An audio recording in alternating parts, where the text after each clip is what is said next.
Hello, boys and girls.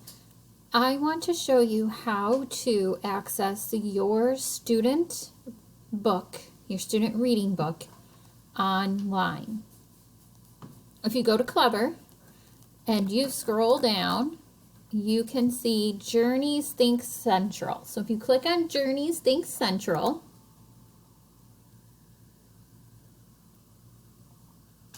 you are going to log in with your Google. I'm logging in with Kaylin so I can show you what it looks like on the student end. And then this pops up. I want you to click on My Library, right here, My Library. When you click on My Library, third graders, yours will say Journey Student Book G3.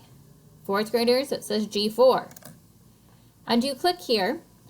Third graders, you will have two options. You will have an Enter Book 1 and Enter Book 2 because we do have two books. For our story that we're going to read this week, third graders, you're going to enter Book 1. Fourth graders, you just have one book. When you click on Enter Book, it will look like this. If you click at the top, right at the top, if you click right there, this then comes up and you can go to page and you'll go to the story the page that your story is on. So fourth graders, you're going to read The Ever Living Tree, which is on page 685. So I will type in 685 and hit enter.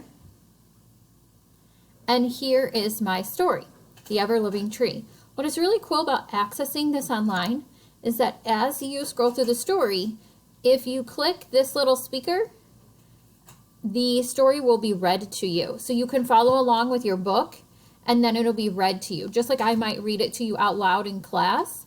So you can have the book read to you if you would like it. If you would like to read it on your own, that would be fine also. I just wanted to give you a quick video to show you how to access your reading book online for the option of having the story read to you. Have a great day.